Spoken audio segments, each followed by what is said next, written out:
Peace, love, and life, family. It's your girl, Morgan Renee Myers, tuning in with you all. I am Morgan Renee Myers, the founder and creator of Moremy Creations. And today I'm going to come to you and teach you a little bit about yarn and how you can use it to crochet or create you a side stream of income by crafting.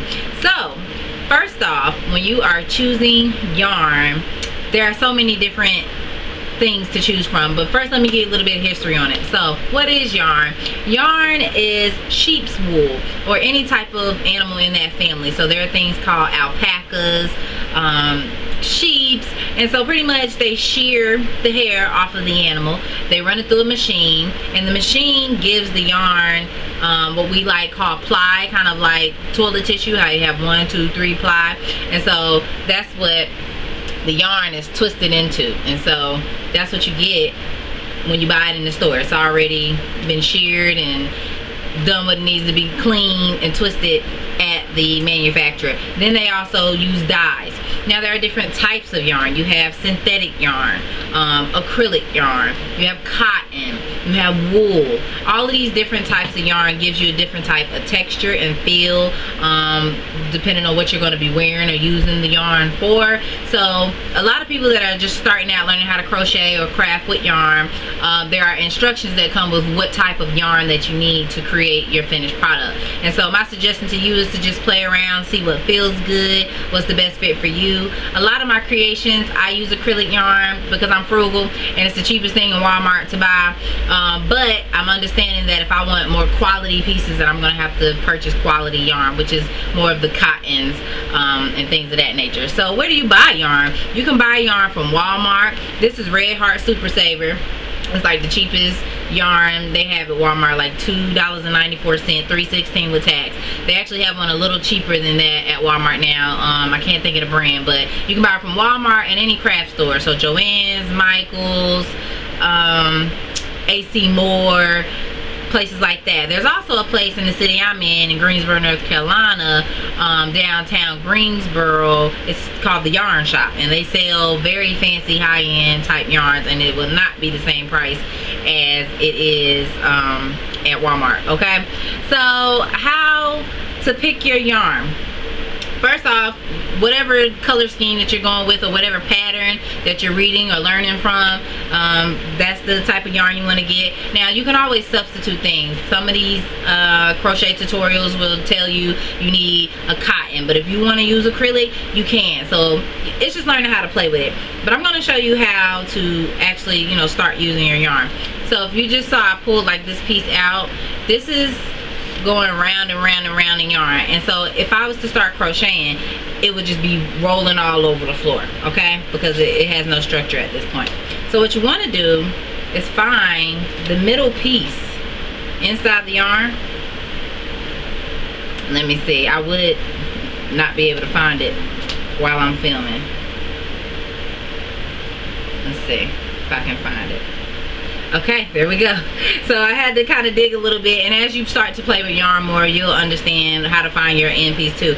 But I found this little tail piece, and it's coming out the middle of the yarn, and that's what you want, because as you're starting to crochet and stuff, it'll just continuously come out this middle, and it won't roll everywhere. So this way it's going to go everywhere. If you just pick it, the yarn that's fresh off the top, it's going to go everywhere, and you don't want those problems in your life. Okay, another thing I want to teach you guys is about this wrap that comes around the yarn.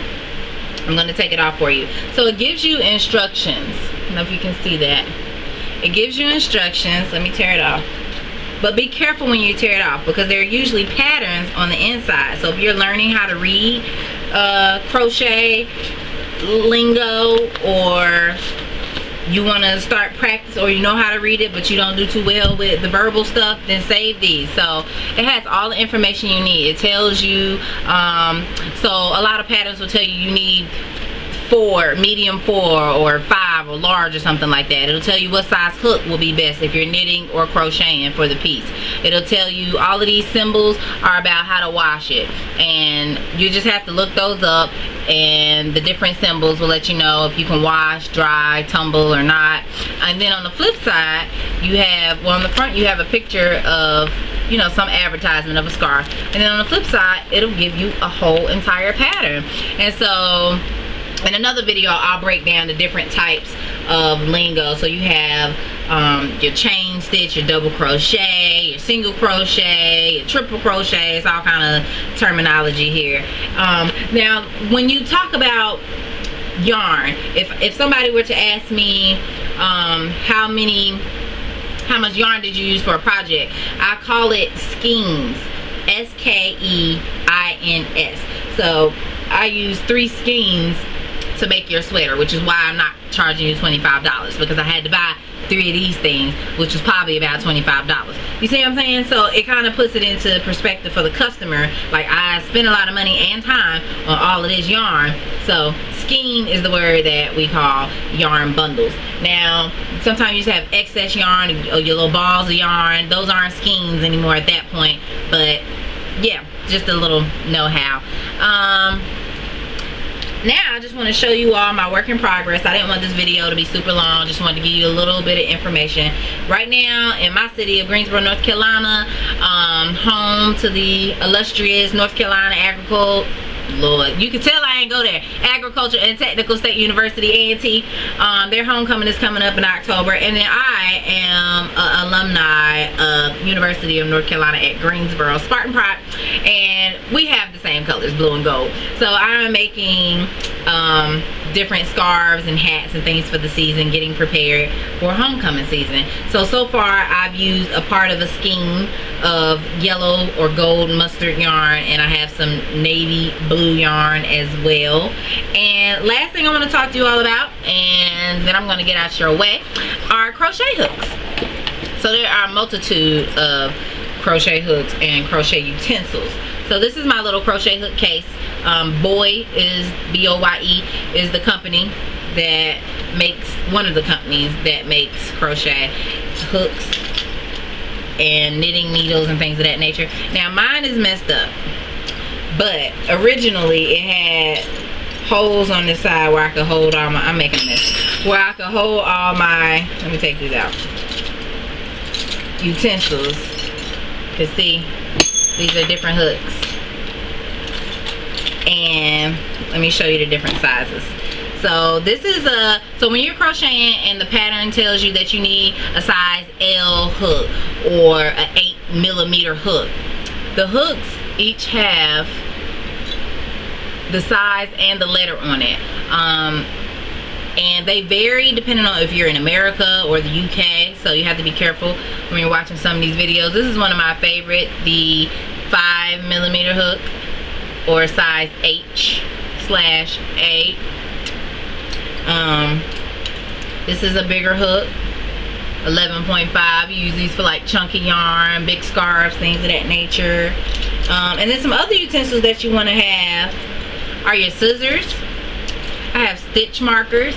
It's just little round rings that I'm able to put into whatever I'm making so that I don't lose my space. So if I need to count a certain amount of rows, then I have my stitch markers to be able to do that. What else? Sewing needles. They're not sharp on the end, so that I can like weave in my ends on things that I don't want to just cut off, because it'll make the whole thing unravel if I do. And lastly, the difference between some of these hooks, like this, these are like steel hooks, right? And then this one has like a cushion on it, so as I'm crocheting it kind of helps guide my hand and gives me a little comfort as I'm crocheting. So another rule of thumb when you're crocheting or crafting and things like that, you want to remove your rings and jewelries and things like that, because it can get caught all up in the yarn and you don't want those problems. So that's just my quick check-in, tune in with you all. I will be posting crochet tutorials, giving you samples of certain things, how to do it, how to start it. So any questions, feedback, comments, concerns, anything you have, please drop your comments below. You can follow me on Facebook under my name, which is Morgan, M-O-R-G-A-N, Renee, R-E-N-A-E, Myers, M-Y-E-R-S.